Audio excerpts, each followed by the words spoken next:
Sir നമസ്കാരം. നമസ്കാരം. American presidential തെരഞ്ഞെടുപ്പ് നവംബർ 5-ന് നടക്കാൻ പോവുകയാണ്. ഈ പ്രസിഡൻഷ്യൽ തെരഞ്ഞെടുപ്പിൽ നിന്ന് ഓൾറെഡി ജോ ബൈഡൻ പിന്മാറിക്കഴിഞ്ഞു. ജോ ബൈഡൻ പിന്മാറിയത് എന്താണെന്ന് നമുക്ക് എല്ലാവർക്കും അറിയാം. അദ്ദേഹത്തിന്റെ ശാരീരികമായിട്ടുള്ള വിഷമതകൾ, ഓർമ്മക്കുറവ് എന്നൊക്കെയാണ് ഇവർ പറയുന്നതെങ്കിലും ജോ ബൈഡനെ കൊണ്ട് പറ്റില്ല ട്രംപിനെ നേരിടാൻ എന്നുള്ളതാണ് പ്രധാനപ്പെട്ട ഒരു കാര്യം എന്ന് പറയുന്നത്. ഇപ്പൊ കമല ഹാരിസ് വന്നു കഴിഞ്ഞു. കഴിഞ്ഞ ദിവസം പ്രസിഡൻഷ്യൽ സംവാദം നടന്നു. ഈ സംവാദത്തിൽ ഡൊണാൾഡ് ട്രംപ് കമല ഹാരിസിനെ കവച്ചു വയ്ക്കുന്ന രീതിയിൽ പല കാര്യങ്ങളും പറയുന്നത് നമ്മൾ കേട്ടതാണ്. പക്ഷെ ഇതിനൊന്നും കമല ഹാരിസിന്റെ കയ്യിൽ മറുപടി ഇല്ലായിരുന്നു. കമല ഹാരിസ് പറയുന്ന കാര്യങ്ങൾ എന്ന് പറഞ്ഞു കഴിഞ്ഞാൽ, ഡൊണാൾഡ് ട്രംപ് ഓരോ കീ പോയിന്റ്സ് പറയുമ്പോഴും കമല ഹാരിസ് പറയുന്നത് യു ആർ എ ക്രിമിനൽ എന്നാണ് പറയുന്നത്.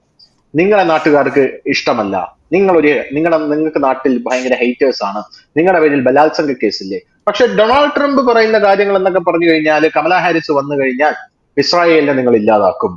പോരാത്തതിന് ഡൊണാൾഡ് ട്രംപ് പറയുന്നത് മൈഗ്രൻസിന് നിങ്ങൾ ഫ്യൂച്ചറിൽ വോട്ടേഴ്സ് ആക്കും, ഇല്ലീഗൽ ഇമിഗ്രൻസിന് നിങ്ങൾ ഇവിടെ ക്രൈം ചെയ്യാനുള്ള സാഹചര്യം ഒരുക്കി കൊടുക്കും.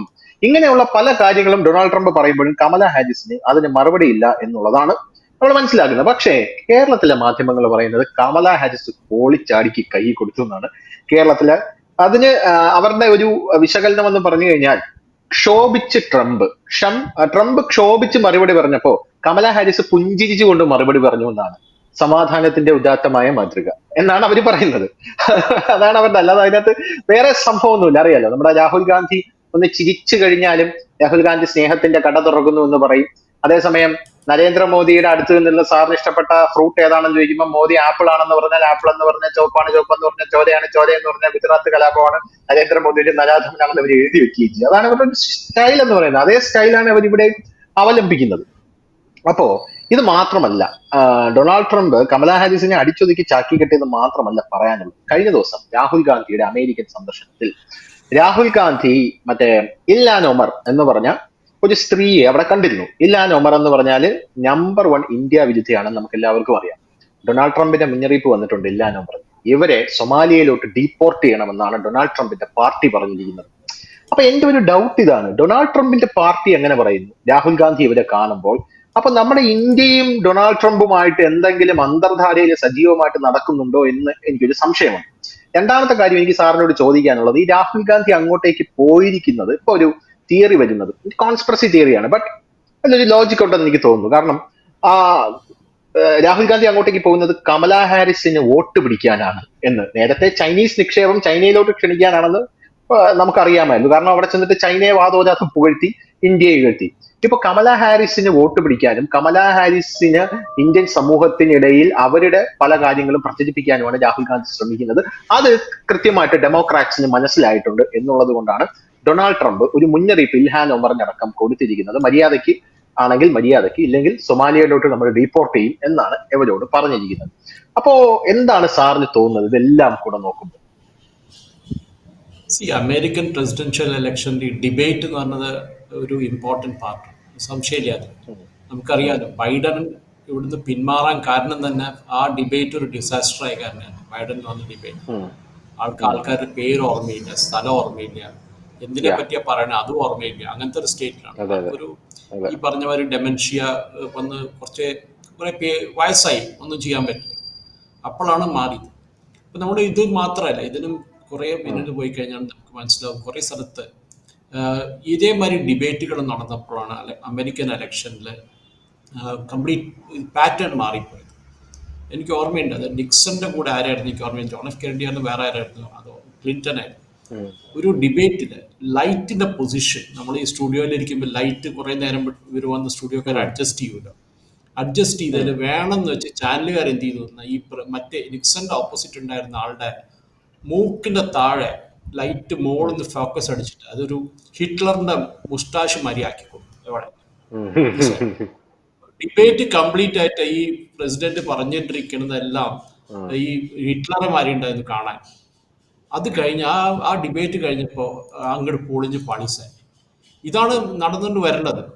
ഈ ലൈറ്റിംഗ് ആണ് മേജറായിട്ട് ഇമ്പാക്ട് ചെയ്യണം. അപ്പോൾ ആലോചിച്ചപ്പോൾ ഡിസ്കഷൻ പോയിന്റ്സ് അല്ല, നിങ്ങൾ എങ്ങനെ ഡ്രസ് ചെയ്തു, നിങ്ങൾ എന്ത് ചെയ്തു, നിങ്ങൾ എന്ത് പറഞ്ഞു എന്നല്ല, നിങ്ങൾ ഈ പറഞ്ഞ മാതിരി കാണാൻ എങ്ങനെയുണ്ട്. ഇപ്പൊ ട്രംപ് തന്നെ പറഞ്ഞു, ഈ കമല ഹാരിസ് ആദ്യം പറഞ്ഞു ഞാൻ ഇന്ത്യൻ ആണെന്ന് പറഞ്ഞു, ഇന്ത്യൻ വംശകാരനാണെന്ന് പറഞ്ഞു. അവർ ഇന്ത്യയിൽ നിന്ന് വന്നൊരു ഫാമിലിയിൽ ജനിച്ച ഒരു സ്ത്രീയാണെന്ന് പറഞ്ഞു.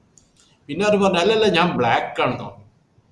ബിക്കോസ് അമേരിക്കയിലെ മെജോറിറ്റി വോട്ടേഴ്സ് ബ്ലാക്സ് ആണ്.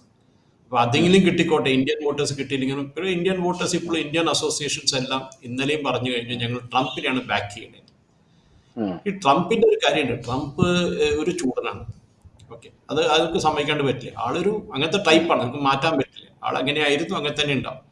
പക്ഷെ കമല ഹാരിസ് കുറച്ചുകൂടി സ്റ്റേബിൾ ആയിട്ട് നിൽക്കാൻ നോക്കും. അവർ ഈ പറഞ്ഞ മാതിരി ഒരു സ്ത്രീയാണ്. ആ സ്ത്രീകളുടെ ഒരു സിമ്പത്തി ഫാക്ടർ അവർക്കുണ്ട്. ഈ ട്രംപിന്റെ ഓരോ പറച്ചില് കേൾക്കുമ്പോൾ ചിലപ്പോൾ തോന്നുമോ ഈ സ്ത്രീയാണ് ബെറ്റർ എന്ന് തോന്നുന്നു. ഈ ഇതിലൊരു 6 സ്പെസിഫിക് ടേക്ക് അവേസ് ഉണ്ടായിരുന്നു ഈ ഡിബേറ്റിൽ, 6 അതാണ് ഇപ്പൊ ഈ പറഞ്ഞ മാതിരി ട്രംപ് ഒരു ഡിക്റ്റേറ്റർ ആയിട്ട് കാണിച്ചു കമല ഹാരിസ്. ആൻഡ് ട്രംപ് ആണെങ്കിൽ കമല ഹാരിസിനെ ഒരു ലെഫ്റ്റിസ്റ്റ് കമ്മ്യൂണിസ്റ്റ് ആയിട്ട് കാണിച്ചു. ഇതിനൊരു വെനസ്വേലാക്കി മാറ്റും. നിങ്ങൾ പുറത്തുനിന്ന് വന്ന് വെനസ്വേലയിൽ നിന്നുള്ള ജയിലിൽ നിന്നുള്ള ആൾക്കാരെയൊക്കെ പറഞ്ഞു വിട്ട് നമ്മുടെ നാട്ടിലേക്ക് US പറഞ്ഞു വിട്ടു. അവിടുന്ന് വന്ന് ഓരോ സ്ഥലത്ത് വന്ന് പട്ടിയും പൂച്ചയൊക്കെ എടുത്ത് തിന്നുകയാണ് അവര്. അതൊക്കെ അങ്ങനെ ഡിബേറ്റ് എത്തിക്കഴിഞ്ഞു അവസാനം. അപ്പൊ ഈ അമേരിക്കയിൽ 2-3 ടോപ്പിക്സ് ഉണ്ട്. ഒന്ന് അബോർഷൻ ഇപ്പോഴും അവിടെ വലിയൊരു ടോപ്പിക്കാണ്.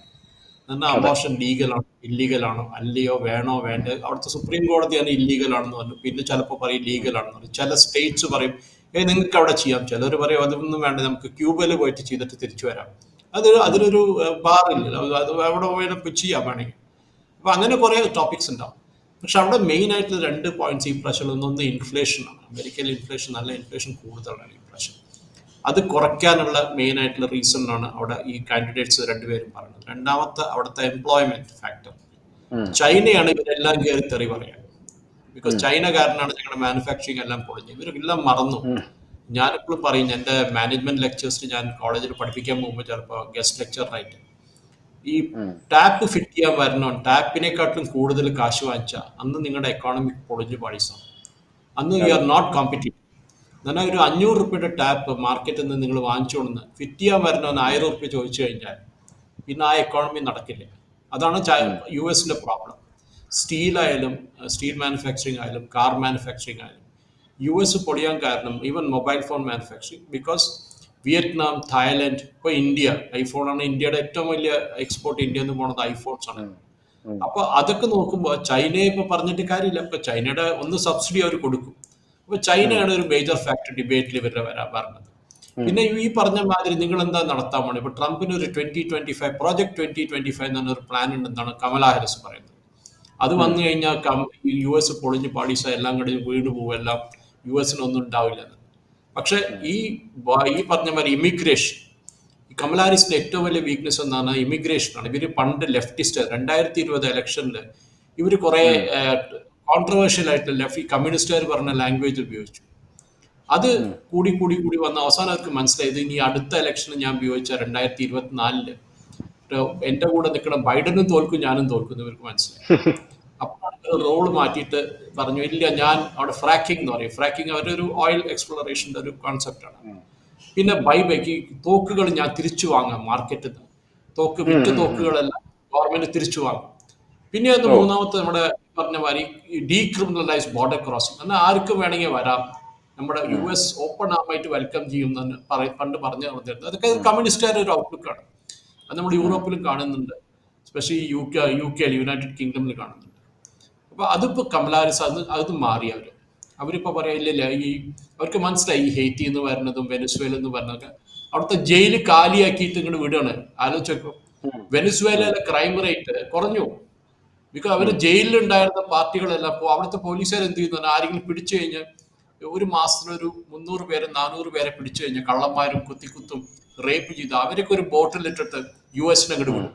ഈ അവിടെ പോകുന്നുണ്ട്, ഇവിടെ കണ്ടുപോരുന്നു, വന്നു കഴിഞ്ഞാൽ അല്ല അങ്ങനെ US-ലേക്ക് അവർക്ക് കയറാനായിട്ട് സാധിക്കുമോ? പറ്റും. സുഖമായിട്ട് കയറാം.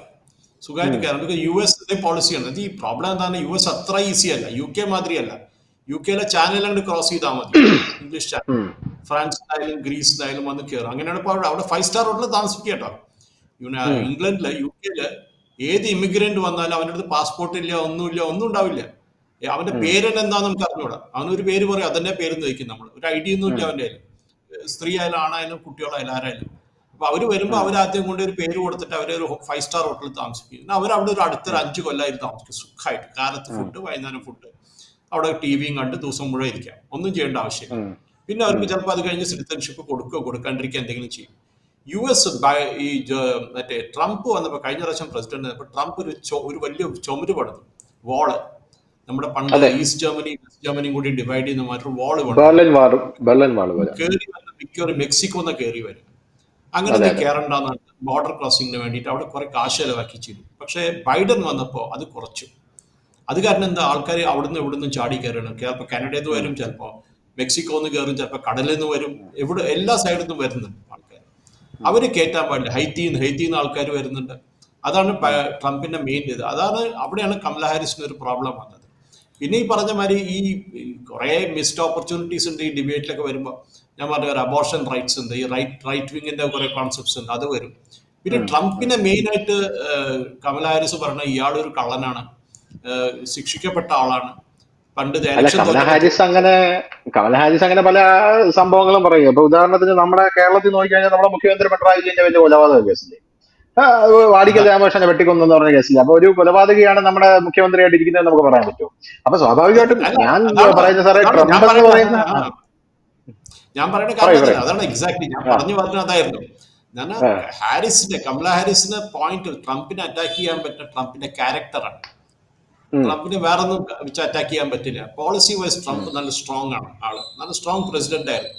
പിന്നെ അയാളുടെ കലാപരിപാടികൾ കുറെ ഉണ്ടായിരുന്നു. അത് ഇപ്പോഴല്ല, അയാൾ പണ്ട് ബിസിനസ് നടത്തുമ്പോൾ ട്രംപ് അല്ല, കമ്പനി ഇപ്പോഴും ഉണ്ടല്ലോ, ട്രംപ് കോർപ്പറേഷൻ. ഇതിൽ വേറൊരു വിഷയം, വളരെ ഇമ്പോർട്ടന്റ് ആയിട്ടുള്ള ഒരു വിഷയം ട്രംപ് പറഞ്ഞൊരു കാര്യമുണ്ട്, അതുകൂടെ എനിക്ക് അറിയണം. അത് സാറേ, നമ്മുടെ ഈ കമല ഹാരിസ് വന്ന പിന്നെ ഇസ്രായേൽ ഉണ്ടായിരിക്കില്ല എന്ന് ട്രംപ് പറഞ്ഞു. അതെന്തുകൊണ്ടാണ്? കമല ഹാരിസിന് ഇസ്രായേൽ വിരോധിയാണോ? ഈ കമല ഹാരിസിന്റെ പാർട്ടിയിലുള്ള ഇല്ല നമർ എന്ന് പറയുന്ന ആ സ്ത്രീ ജ്യൂസിനെതിരെ നിരന്തരം വിഷം തുപ്പുന്ന ഒരു സ്ത്രീയായിരുന്നു. അതായത് ഒരു ജൂതന്മാരവർക്ക് കണ്ടെടുത്താൽ കണ്ടു. അപ്പൊ ഇസ്രായേലും അമേരിക്കയും ഒരു പ്രബോധന സഹോദരങ്ങളെ പോലെയാണ് എപ്പോഴും പ്രവർത്തിച്ചുകൊണ്ടിരിക്കുന്നത്. ഇപ്പൊ താഴെ അമേരിക്കയുടെ വലിയ അബ്രഹാം ലിങ്കൺ എന്ന് പറയുന്ന വാർഷിപ്പ് ഒക്കെ താഴെ വന്ന് ഇസ്രായേലിന് വേണ്ടി സിറിയയിലെ ഹൂതി വിമതരെയൊക്കെ കൈകാര്യം ചെയ്തുകൊണ്ടിരിക്കുന്ന കാഴ്ചയാണ് നമ്മൾ കാണാനായിട്ട് സാധിക്കുന്നത്. കമല ഹാരിസ് വന്നാൽ ഇസ്രായേൽ പിന്നെ കാണില്ല എന്ന് എന്ത് അടിസ്ഥാനത്തിലാണ് ട്രംപ് പറയുന്നത്? ബിക്കോസ് ഇവരൊരു ലെഫ്റ്റിസ്റ്റ് ആയിരുന്നു. ഇപ്പൊ ഉം, അല്ലാന്ന് കാണിക്കാൻ ട്രൈ ചെയ്യണം. പ്രസിഡന്റ് ആയിരുന്നപ്പോൾ ലെഫ്റ്റിസ്റ്റ് ആയ കുഴപ്പമില്ല, കമ്മ്യൂണിസ്റ്റ് ആയ കുഴപ്പമില്ല. ഉം, പക്ഷെ ഉം. നിങ്ങൾ ഒരു പ്രസിഡൻഷ്യൽ കാൻഡിഡേറ്റ് ആകുമ്പോൾ, അമേരിക്കയിൽ പണ്ട് കമ്മ്യൂണിസ്റ്റുകാരെന്ന് പറഞ്ഞാൽ അവർക്ക് സിറ്റിസൺഷിപ്പ് തന്നെ കൊടുക്കില്ല. നിങ്ങൾ കമ്മ്യൂണിസ്റ്റാണ്, നിങ്ങൾ അറസ്റ്റ് ചെയ്യും ഫസ്റ്റ്. അവരത് അങ്ങനത്തെ ഒരു പോളിസി ആയിരുന്നു അമേരിക്കയിൽ ഒരു കാലത്ത്. ഇപ്പൊ പിന്നെ അത് കുറഞ്ഞു, ഉം, സോവിയറ്റ് യൂണിയൻ പോയി കഴിഞ്ഞപ്പോൾ അത് കുറഞ്ഞു. പക്ഷെ ഉം, ആ ഒരു ഇത് വരുമ്പോഴാണ് ഇസ്രയേലിന്റെ അഗെയിൻസ്റ്റ് കമല ഹാരിസ് മാത്രമല്ല, അത് ബൈഡൻ ഉം, അഡ്മിനിസ്ട്രേഷൻ തന്നെ ഒരു വീക്ക് പൊസിഷൻ എടുത്തിരുന്നു. ഉം, നമുക്കൊന്നറിയണേ, ജൂതക്കാര്, ഇസ്രായേലിക്കാര് അവിടുത്തെ മീഡിയ കൺട്രോൾ ചെയ്യുന്നത് യു എസിൽ അവരാണ്. ഏത് ഉം, മീഡിയ ഹൗസ് എടുത്ത് നോക്കിയാലും അവരാണ്. പിന്നെ ഫൈനാൻഷ്യൽ കമ്പനികൾ എടുത്ത് നോക്കിയാൽ അതിന്റെ തലപ്പത്തൊക്കെ അവരായിരിക്കുന്നത്. അപ്പൊ അവര് ഉം, ഈ പറഞ്ഞ മാതിരി ഇസ്രായേലിന്റെ നേരെ ഈ അവിടുത്തെ ക്യാമ്പസിൽ നടന്ന, നമുക്ക് കാണാം നമ്മുടെ അവിടുത്തെ SFI, DYFI, KSUമാരി, അവിടെ കുറെ പാർട്ടികളുണ്ട്. അവര് കയറി അവിടുത്തെ മേജർ US ക്യാമ്പസിൽ കയറിയിട്ട് ഡെമോൺസ്ട്രേഷൻ നടത്തി. ഉം, സേവ് ഗാസ പറ്റ പരിപാടി, റഫ, ഉം, ഐസ് ഓൺ റഫ പരിപാടികളൊക്കെ ഉണ്ടായിരുന്നു. അവിടെ കുറെ ക്യാമ്പസുകൾ ഉം, അടച്ചുപൂട്ടേണ്ടി വന്നു. ഉം, എന്നിട്ട് അവസാനം എന്ത് പറ്റി, അവിടെ സപ്പോർട്ട് ചെയ്ത വൈസ് ചാൻസലേഴ്സിനെ, അവിടുത്തെ പ്രിൻസിപ്പൽസിനെ മാറ്റേണ്ട വന്നു അവസാനം. ഉം, ബിക്കോസ് ഈ ഇസ്രായേലി കമ്മ്യൂണിറ്റി തിരിച്ചടിച്ചു. അവരുടെ ഫൈനാൻഷ്യൽ പവർ ഉപയോഗിച്ച് അവർ വിഡ്രോ ചെയ്യിപ്പിച്ചു, ഫണ്ടിങ് കുറെ ഉപയോഗിച്ചു. അപ്പൊ ഇതിനൊക്കെ ഉം. സപ്പോർട്ട് ചെയ്തിട്ടിരുന്ന ആളായിരുന്നു കമല ഹാരിസ്. കമല ഹാരിസ് എന്ന് പറയാൻ പറ്റും ബൈഡൻ അഡ്മിനിസ്ട്രേഷൻ. അപ്പൊ അതാണ്, ബിക്കോസ് ട്രംപിന് അറിയാം ഈ ഇസ്രായേലി കമ്മ്യൂണിറ്റി എന്ന് പറഞ്ഞാൽ നല്ല പവർഫുൾ. ഞാൻ പറഞ്ഞു, കാശുണ്ട് അവർക്ക് ഇഷ്ടംപോലെ. അവർ നാളെ നല്ല ഫണ്ടിങ് കൊടുക്കും ട്രംപിന് ഇനിയും വേണമെങ്കിൽ. ഉം. പിന്നെ മീഡിയ സപ്പോർട്ട് ഉണ്ട്, ഫോക്സ് ന്യൂസ്മാരിലെ ചാനൽസ് ഒക്കെ നല്ല സപ്പോർട്ടാണ് ട്രംപിന്. അപ്പൊ ഡെഫിനറ്റ് ആയിട്ട് ഈ പറഞ്ഞ മാതിരി ഈ കമല ഹാരിസിനെ ഒരു ആന്റി ഇസ്രായേലി ആയിട്ട് കാണിച്ച്, ഒരു ഹമാസ് സപ്പോർട്ടറായിട്ട് കാണിച്ച് US പേടിപ്പിക്കാൻ പറ്റും. അതാണ് ട്രംപ് ചെയ്തത് ഈ ഡിബേറ്റിൽ. അപ്പൊ അങ്ങനെയാണ് കാര്യങ്ങളുടെ കിടപ്പ്. അപ്പൊ ട്രംപ് അത് മാത്രമല്ല ചെയ്തത്, ട്രംപ് ഇൽഹാൻ ഒമറിന് ഒരു വാണിംഗ് കൂടെ കൊടുത്തിട്ടുണ്ട്. എന്ന് തന്നെ എന്നാലും കമല ഹാരിസും ട്രംപും തമ്മിലുള്ള ആ പ്രസിഡൻഷ്യൽ സംവാദം അത് ഞാൻ ഡീറ്റെയിൽ ആയിട്ട് ഞാൻ കണ്ടതാണ്. അത് കണ്ടപ്പോ എനിക്കൊരു കാര്യം മനസ്സിലായത്, കമല ഹാരിസിന് ഒരു വാക്ക് മാത്രമേ പറയാനുള്ളൂ: you are A criminal, you have so many haters. ഇത് മാത്രമേ ഉള്ളൂ. അതേസമയം ട്രംപ് നല്ല രീതിയിൽ സംസാരിക്കുന്നുണ്ടായിരുന്നു. പക്ഷെ അയാൾക്ക് ഇത്തിരി ക്ഷോഭം കൂടുതലാണ്. അതാണ് പുള്ളിയുടെ ഒരു പ്രശ്നം എന്ന് പറയുന്നത്. കമലാ ഹാരിസ് പറയുന്നത് പൊളൈറ്റ് ആയിട്ടുള്ള ഭാഷയിലാണ്, പക്ഷെ ട്രംപ് വളരെ അഗ്രസീവ് ആയിട്ടാണ് ട്രംപ് ബിഹേവ് ചെയ്യുന്നത് എന്നുള്ളതാണ് ട്രംപിന്റെ ഒരു പ്രശ്നം എന്ന് പറയുന്നത്. അത് പ്രശ്നമായിട്ട് ഞാൻ കണക്കാക്കുന്നില്ല. കാരണം അമേരിക്ക ഓരോ രാജ്യത്തിനും അവരർഹിച്ച ഭരണാധികാരിയെ കിട്ടുമെന്നാണല്ലോ പറയുന്നത്. ട്രംപ് അമേരിക്കയ്ക്ക് പറ്റിയ മെറ്റീരിയൽ ആണെന്നാണ് പല ആൾക്കാരും പറയുന്നത്. കാരണം അമേരിക്കക്കാരന്റെ മുഴുവൻ ധാർഷ്ട്യവും അഹങ്കാരവും എല്ലാം കുത്തി നിറച്ച ഒരു ഭരണാധികാരിയാണ് ട്രംപ്. ആ ഭരണാധികാരിയെ ലോകത്ത് ഡീൽ ചെയ്യാൻ ഒരേ ഒരാൾക്കേ പറ്റത്തുള്ളൂ. അത് നരേന്ദ്രമോദിയാണ്, നമ്മുടെ ഗുജറാത്തി ആയിട്ടുള്ള മോദി. കാരണം ട്രംപ് എല്ലാ ഭരണാധികാരികളുടെ അടുത്ത് പോയിട്ട് അവരെ കയ്യെ പിടിച്ച് ഇരിക്കുമ്പോൾ ട്രംപിന്റെ അടുത്ത് വന്ന് ട്രംപിന്റെ കയ്യെ പിടിച്ച് കയ്യിൽ മേൽ രണ്ട് അടിയും കൊടുത്ത് ട്രംപിനെ കെട്ടിപ്പിടിച്ചിട്ട് പോകാൻ നരേന്ദ്രമോദിക്ക് മാത്രമേ സാധിക്കുകയുള്ളൂ എന്നുള്ളതാണ് വേറൊരു കാര്യം എന്ന് പറയുന്നത്. അപ്പോ നമുക്ക് എന്തായാലും കാണാം എങ്ങനെയാണ് ഈ പ്രസിഡൻഷ്യൽ ഇലക്ഷനിൽ ഇവരുടെ പെർഫോമൻസ് എന്ന് നമുക്ക് കാണാം. കേരളത്തിലെ മാധ്യമങ്ങളടക്കം കമല ചിരിച്ചു, കമല നടന്നു എന്നൊക്കെ പറഞ്ഞു. ഇവിടെ പ്രിയങ്ക ഗാന്ധി വയനാട് വന്നപ്പോൾ പ്രിയങ്ക ഗാന്ധിയുടെ കമ്മല് കാണാൻ ഇന്ദിരാഗാന്ധിയുടെ കമ്മല് പോലെ ഉണ്ടെന്ന് എഴുതിയ ടീമുകളാണ്. അതുകൊണ്ട് ദയവ് ചെയ്ത് ഇതൊക്കെ കണ്ടിട്ട് എഴുതണം. ആ യൂട്യൂബ് ഒക്കെ ഒന്ന് സെർച്ച് ചെയ്ത് നോക്കിക്കഴിഞ്ഞാൽ ഇവരുടെ റിയാക്ഷൻ വീഡിയോസ് കിട്ടും, ഇവരുടെ പ്രസിഡൻഷ്യൽ സംവാദത്തിന്റെ. അതൊക്കെ ഒന്ന് കണ്ടു കഴിഞ്ഞാൽ ആ റിയാക്ട് ചെയ്യുന്ന ആൾക്കാരൊക്കെ എന്താണ് പറയുന്നത് നമുക്കൊന്ന് അറിയാൻ പറ്റും. നിങ്ങൾക്ക് മനസ്സിലായില്ലെങ്കിൽ സബ് ടൈറ്റിൽ ഇട്ട് കണ്ടാൽ മതി, എപ്പോഴെങ്കിലും മനസ്സിലാക്കാനായിട്ട് സാധിക്കും. അപ്പൊ അവര് പറയുന്നുണ്ട് കമല ഹാരിസ് എന്താണ് പറയുന്നത്, അമേരിക്കക്കാർ മുഴുവൻ പറയുന്നുണ്ട്. ട്വിറ്ററിലും എക്സ് പ്ലാറ്റ്ഫോമിൽ അടക്കം നമ്മൾ കയറി നോക്കുമ്പോൾ സകല ആൾക്കാരും ട്രംപിന് അനുകൂലമായിട്ടാണ് പ്രതികരിക്കുന്നത്. കമല ഹാരിസിന് അനുകൂലമല്ല എന്നല്ല, ട്രംപിനാണ് എങ്കിലും മുൻതൂക്കം കൂടുതൽ എന്നുള്ളതാണ്. പിന്നെ വേറൊരു കാര്യം, കമല ഹാരിസ് അവിടെ അഭിമുഖീകരിച്ചത് ഈ പ്രസിഡൻഷ്യൽ സംവാദത്തിന് ശേഷം ട്രംപ് പോയില്ല. ട്രംപ് അവിടെ മാധ്യമങ്ങളെ അഭിമുഖീകരിച്ചു. പക്ഷെ കമല ഹാരിസ് മാധ്യമങ്ങളിൽ നിന്ന് എസ്കേപ്പ് ചെയ്തു എന്നുള്ളൊരു വലിയൊരു ആരോപണവും അവിടെ അതിനുശേഷം വന്നിട്ടുണ്ടായിരുന്നു. അതുകൊണ്ട് ട്രംപിനാണ് മുൻതൂക്കം എന്നുള്ള കാര്യത്തിൽ തർക്കമില്ല. എന്തായാലും വരും ദിവസങ്ങളിൽ നമുക്കറിയാം, ഇനി വലിയ ദിവസമൊന്നുമില്ല, ഒരു 1.5 മാസം കാത്തിരുന്ന് കഴിഞ്ഞാലും ഇതിലും തീ പാറുന്ന വാർത്തകളും ഇതിലും നല്ല വിശേഷങ്ങളും അപ്പം നമുക്ക് അറിയാനായിട്ട് സാധിക്കും. Okay, thank you sir, thank you so much. നമസ്കാരം.